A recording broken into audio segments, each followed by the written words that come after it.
Hi there, everyone, and welcome to The Daily Gardener, and thank you for listening. I'm your host, Jennifer Ebling. It's November 27th. Today, we celebrate a one-of-a-kind American plantsman and breeder who gave us the red-fleshed pink pearl apple. We'll also learn about the German nurseryman and breeder who we know from a ubiquitous feather reed grass. We'll hear some lovely botanical poems from a New England poet, and we grow that garden library with a cookbook written around 23 essential vegetables. Great idea. And then we'll wrap things up with the story about the bicentenary at Kew, 200 years. All right, if you are interested in subscribing to the Daily Gardener Friday newsletter, all you need to do is head on over to the website for the show. It's located at www.thedailygardener.org. That's thedailygardener.org. When you get the Friday newsletter, it'll show up in your email inbox, and it'll have a personal update from me, along with a bunch of other things that I think you'll find useful. There'll be a garden-related list of items for your calendar, gentle reminders of things that you might want to consider incorporating into your week. I will also share all of the books that get highlighted in the Grow That Garden Library segment, so you'll have that. That's a nice little list. If you miss a show and you want to make sure that you didn't miss a book, it's a great way to just check off your list and make sure you're growing your library. And then in addition, I will have a nice little idea for you for a gardener gift, as well as some recipes that you might want to incorporate. And in addition to all of that, you'll get exclusive updates regarding the show. Plus, every single week, one lucky subscriber is going to win a book from the Grow That Garden Library bookshelf. So what are you waiting for? Head on over to the website for the show, thedailygardener.org, and then just sign up for the Friday newsletter. All right, let's talk about today's curated news. This is an article that I saw in Phys.org. It's a publication. It's a scientific publication. And this particular post was written by Heinrich Heine. And the post was called How Plants Ensure Regular Seed Spacing. It's really a fascinating little article. Now, Heinrich is a biologist out of the University of Dusseldorf, and this piece on seed formation I found quite fascinating. I'm going to read this little excerpt for you, and then hopefully you want to follow up and read the rest of it for yourself. But here's what Heinrich wrote. If you open up a pea pod, you will find that all of the peas inside are the same size and the same distance apart. The same is true of princess beans, runner beans, and soybeans, as well as other various peas and beans, and it also applies to non-pulses. Now, this is surprising because both the seed size and number and the pod size differ substantially from one variety to the next. And one of the professors in this post said that the individual seeds compete with each other for nutrients.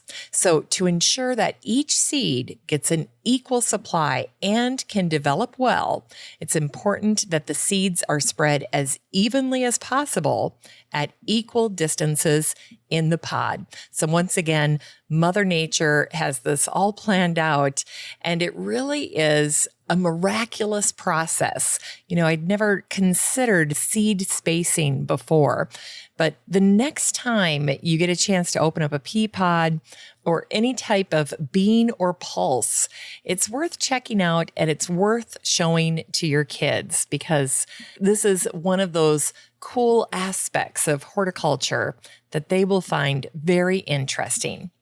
In any case, if you're interested in reading this article in full, you can find it over in the Facebook group for the show, the Daily Gardener Community. So that's where you can find all of my curated news articles, like the one today, and any original blog posts that I write for the show. So all of it is there. There's no need to take notes or search for links. The next time you're on Facebook, just search for Daily Gardener Community, where you'd search for a friend and request to join. I'd love to meet you in the group. Here's today's brevities. Today is the birthday of a lifelong American plantsman and master plant breeder, Albert Etter, who was born on this day, November 27th, in 1872. Albert was a born horticulturist. When most children are mastering the alphabet and learning to tie their shoes, Albert was learning to graft and hybridize plants. By the time Albert was 12, his plant breeding was focused on dahlias and strawberries.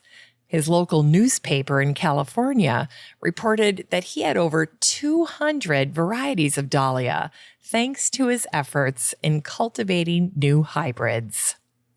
Growing frustrated that his school books taught him nothing about nature, Albert dropped out at 14. He continued his breeding efforts, and he even helped out on local farms. Thanks to the Homestead Act, Albert acquired 640 acres of free land in California on his 21st birthday. The land needed clearing, and the acidic soil required improvement. Thanks to Albert's regular planting of cover crops like clover and vetch, his soil gradually improved, and with his brother's help, Albert's place became increasingly self-sufficient, adding a lumber mill and raising Angora goats. Albert often wrote that his ranch provided him everything he needed, except for flour and sugar. Over time, Albert's ranch became known as Ettersburg. Although Albert Etter's early work with strawberries brought him fame, his work with apples made him a legend. In his apple breeding, Albert focused on a unique and relatively unknown apple appropriately called Surprise. The Surprise apple was pink-fleshed and hailed from Kazakhstan. Over his lifetime, Albert created hundreds of apple varieties descended from the Surprise apple. In total, Albert crossbred 15,000 apples, and a little over 10% of those warranted additional experimenting. Albert accelerated his apple breeding efforts through top grafting. And here's how that works. After pollinating an apple blossom with another tree, Albert would place a bag over the flower and wait for the flower to produce an apple. Albert's living relatives still recall driving up to the Etter Ranch and seeing an unusual sight: the orchard trees covered with little bags. Well, from that apple that started inside a bag, Albert would plant the apple seeds. And after observing the young seedlings, Albert selected the ones with the best fruit for grafting. By grafting new apple seedlings on a tree, the seedling bears fruit in just 3 to 5 years, instead of waiting 10 to 20 years for fruit without grafting. In an article, Albert wrote, "How many is 15,000 apple trees? Apple trees are usually planted 30 feet apart in a row. 15,000 would plant a row a trifle over 35 miles long. The little seedlings that I grow are top grafted on large trees, sometimes 200 or 300 on a tree." Clever man. Now, one of Albert's signature methods was to return again and again to the wild, foraging for new breeding stock. Now, many trained plant breeders of his era scoffed at Albert's use of wild crab apples, but to Albert, nature provided a bountiful supply of worthy strains. And while some academic experts in his field dismissed Albert as a hillbilly, others recognized his cultivated wisdom honed through his love of experimenting, his unbridled innovation, and his fantastic recall for the minute details of his experiment station. The public came to know just a handful of Albert's apples in the twilight of his life.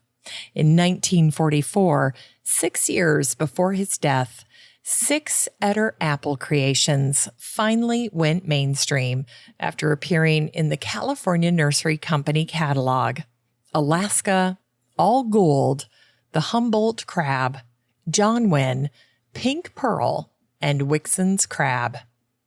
3 years later, Albert's Crimson Gold was released.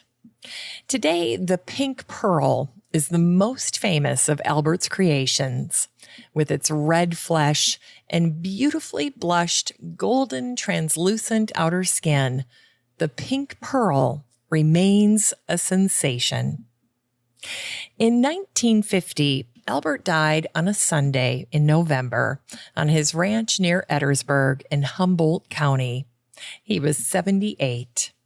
Now, some 70 years after his death, the race is on to find any remaining Etter apple trees before they reach the end of their lifespan. Tom Hart of Humboldt Cider Company is putting together a magnificent repository of Albert Etter's apple trees. Tom's goal is to take cuttings from any discovered Etter apple trees, graft them, and build an orchard, a living tribute dedicated to the great Albert Etter. And today is the 50th anniversary of the death of the revered German plant breeder, writer, and garden designer, Karl Foerster, who died on this day, November 27th, in 1970. Karl was born into an intellectual and accomplished family. His father was an astronomer, and his mother was a famous painter. Many gardeners are surprised to learn that Karl began gardening at 7 after obtaining an apprenticeship.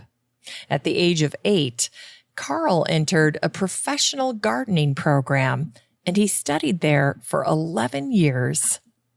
When Karl turned 18, he took over his family's Berlin nursery, which was a bit of a mess. Karl streamlined the business by simplifying his plant inventory. And although Karl loved plants, he was especially drawn to tough, low-maintenance, hardy perennials. Karl used 3 factors to determine whether a plant would be sold in his nursery: beauty, resilience, and endurance. Karl's high standards brought success to the nursery, and when he turned 24, Karl moved his nursery to Potsdam. There, Karl married a singer and a pianist named Eva, and together they had 1 daughter. Now, knowing Karl's high standards for plants, imagine how exacting Karl was as a plant breeder. Yet Karl never pollinated flowers by hand. He wanted nature to reign supreme. While gardeners have heard of Karl Foerster grass, the common name feather reed grass, or the botanical name Calamagrostis, many fail to realize that the grass was successful because it first met Karl's high standards for perennials. The story goes that Karl was on a train when he spied the grass along the tracks. To seize the chance to collect the specimen, Karl pulled the emergency brake, stopped the train, and then quickly collected the specimen that now bears his name. Today, Karl Foerster grass is a recognized staple in many gardens and landscapes. Karl Foerster grass was the perennial plant of the year in 2001, and the variation Overdam is a variegated version of Karl Foerster grass. Karl's plant performance expectations and his appreciation for low-maintenance spaces with year-long seasonal interest helped shape the new German garden style of garden design. A Karl Foerster garden had some signature plants, of course, grasses, delphinium, and phlox. Naturally, all of these plants were favorites in Karl's breeding work. Karl once wrote, "A garden without phlox is not only a sheer mistake, but a sin against summer." And he also wrote, "Grasses are the hair of Mother Earth." Karl was an excellent speaker and writer. His books include these enticing titles: From the Flower Garden of the Future and Blue Treasures in the Garden. During World War II, Karl and his nursery were in the wrong place at the wrong time. To his peril, Karl kept his Jewish friends employed all through the war. And although the war officially ended in Potsdam, the nursery and the rest of East Germany fell under the control of the Soviets. Incredibly, Karl's nursery ended up being the sole provider of garden perennials for all of East Germany. As Karl's work is translated from German into other languages, we'll continue to learn more about his fascinating career.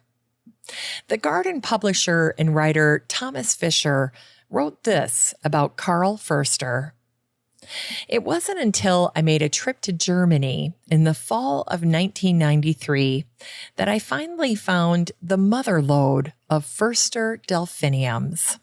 Exercising superhuman self-restraint, I bought only two that Foerster himself considered among his best: Berghimmel, sky blue with a white eye, the contrasting center of the flower, and for balance, Finster Ahorn. It's a deep gentian blue with a black eye. Back home in late June, the buds opened, pure, ravishing, longed-for blueness. Delphiniums that Karl Foerster had named over 60 years ago were blooming in my garden. After the flowers had gone by, I cut them back, happy to wait a year for their reappearance. As it turned out, I only had to wait a few weeks. They bloomed again and again and again. That did it. 2 delphiniums were not enough. I dispatched a letter. Would they consider shipping plants to the United States, providing one had the proper permit? Yes, they would. Off went an order for 28 delphiniums, plus a few other odds and ends. You have to grow something with your delphiniums. For his work, Karl won many honorary awards, and Karl lived to the ripe old age of 96. In total, Karl spent nearly 9 decades gardening. And it was Karl Foerster who said, "In my next life, I'd like to be a gardener once again." The job was too big for just one lifetime. In unearthed words, today is the birthday of the New England poet Phebe Ann Holder, who was born on this day, November 27th, in 1824. In addition to her religious poems, Phebe wrote about the natural world. Gardeners delight in her poems for spring and fall. Phoebe's A Song of May recalls the flowers of spring. The fragrant lily of the vale, the violet's breath on passing gale, anemones mid last year's leaves, arbutus sweet in trailing wreaths. From waving lights of a forest glade, the light ferns hide beneath the shade. And here's Phoebe's A Song of October, which celebrates the beauty of fall.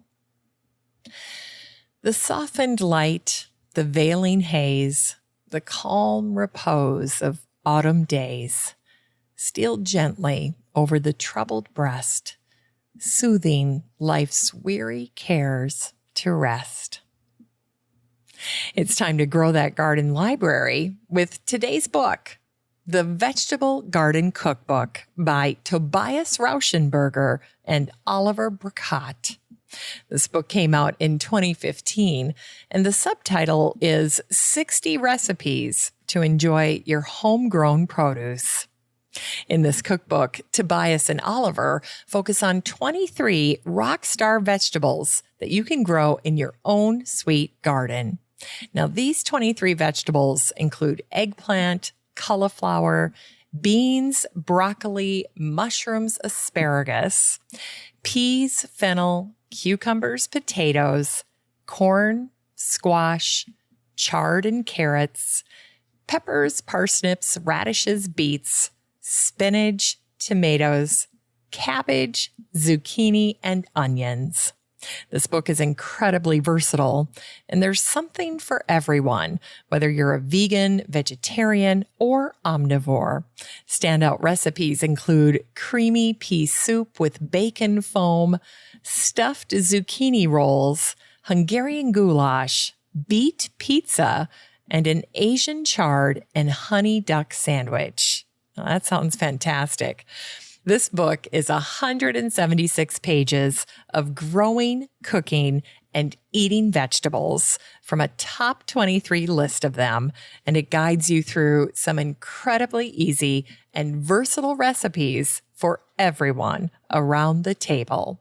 You can get a copy of The Vegetable Garden Cookbook by Tobias Rauschenberger and Oliver Burkott and support the show using the Amazon link in today's show notes for around $2, which means it makes my list for your Secret Santa gift list for a gardener in your life this holiday season.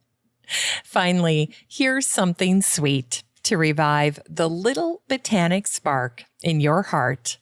It was on this day, November 27th, in 1959, that the Edmonton Journal wrote a little article about the bicentenary at Kew. Here's what it said. Less than 10 miles from the heart of London lies an area of nearly 300 acres in which color, fragrance, and birdsong are the companions of research, learning, and economics. Here, the lover of plants can wander to his heart's delight, while the botanist studies new and hardier strains of plants, and the ecologist determines their value to man. It is officially known as the Royal Botanic Gardens at Kew, or to most persons, Kew Gardens. Kew Gardens owes their origin to a fancy of Princess Augusta, Dowager Princess of Wales, who in 1759 founded a botanical garden in the grounds at Kew House, now long since demolished. Little is known about the early formation of the gardens, except that the princess received encouragement from the Earl of Bute, an enthusiastic botanist who lived at Kew. Under Bute's direction, the garden soon became a recognized scientific entity, although it remained separate from the princess's gardens. Later, the two gardens were united, but the name Kew Gardens has remained ever since. In 1841, Kew Gardens was presented to the British nation by Queen Victoria, and their functions were then outlined as scientific research, cultivation of plants from all parts of the world, propagation of useful plants for all countries of the empire, furnishing the government with general information on botanical subjects, and the instruction of the public. It is on this five-fold basis that Kew has carried on to our own time. The herbarium is perhaps the most amazing part of Kew. It's devoted to the taxonomy, or the identification and classification of plants. Some 6 million sheets of plant specimens are preserved and grouped by class, orders, families, genera, species, and varieties. The files of this priceless collection were removed to safety during the war. Kew has become a mecca for botanists worldwide and a great guide to botanical knowledge. And soon after the founding of Kew, the practice was established of sending out a botanist on every voyage of discovery from Britain. Thanks for listening to The Daily Gardener, and remember, for a happy, healthy life, garden every day. The Daily Gardener is produced in lovely Wyoming, Minnesota with the help of Paige Mance, Brooke Bierbaum, Kiana Rayleigh, Maddie Doyle, Natalie Decker, and Eric Begay. You can find The Daily Gardener on all your favorite social media. You can follow the show on Instagram, and listeners always have a standing invitation to join the free Facebook group for the show. Just search for Daily Gardener Community the next time you're on Facebook and request to join. All the stories and books that are featured on the show can be found over at thedailygardener.org, thedailygardener.org. And while you're there, be sure to sign up for my free Friday newsletter. Last but not least, you can share your own gardener greetings on the show by emailing me at jennifer@thedailygardener.org. I'm your host, Jennifer Ebling, and as always, have a great day in the garden, and we'll see you tomorrow.